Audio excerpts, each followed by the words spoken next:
Coach, Indy had a couple extended shifts in the offensive zone. What were they able to do to have success keeping you guys hemmed in?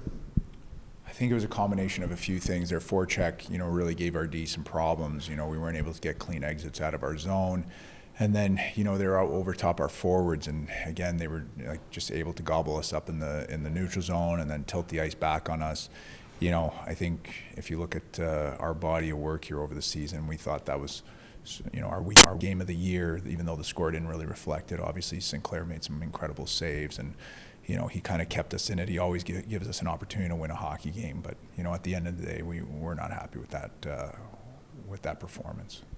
Coach, after the second goal, there was kind of a scary incident on the Indy Fuel bench. Is there anything you say to the guys to keep their head in and to be able to finish out the game, make sure there's nobody else gets hurt or anything like that in the last 6 minutes? No, again, I actually thought that the break, even though it was unfortunate, and I don't know exactly what happened, but I actually thought some of the momentum might have swung after that. There was a prolonged lapse in the game, and then all of a sudden our guys were starting, talking on the bench, and I was like, okay, maybe we score a goal here, and then, maybe we can even this up, but obviously that just wasn't the case. We pulled the goalie, and, it just wasn't there tonight.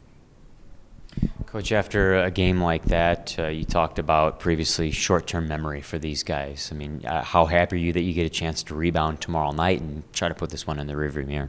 Yeah, 100%. Obviously it's a different team that we're going to be playing. It's Iowa, and we're very familiar with them. They create some problems for us in a different way, and we're just going to have to regroup and prepare and put together a strong game plan for our guys to put their best foot forward. I know not a lot of times you want to get drawn into a messy game, and Indy kind of brought a little bit of that here with that scuffle that happened. Iowa likes to bring that as well. How do you keep the guys even keeled during those times?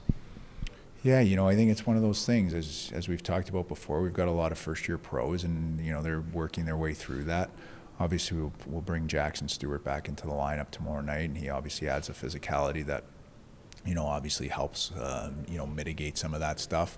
And then I thought Nealer, even tonight, he goes out there and he has no problem mixing it up and getting into bodies, and but at the end of the day, it can't be one or two guys. We need 18 guys, 18 players to buy in, play the right way, be physical in their own way, just so it gets them on inside ice and just compete. And I thought, for whatever reason tonight, we looked really tired. We just didn't look like ourselves.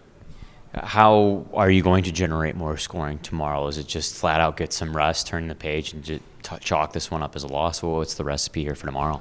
Yeah, it's kind of like I said earlier. Every team kind of gives you, their own sort of thing that you got to work on in order to try and create those scoring chances, as you just said. So, for us, again, we got to learn from tonight. We have to take, the positives that will help us against Iowa tomorrow, and then we got to prepare for Iowa because, as I said, they present their own kind of nuances that we have to be ready to attack.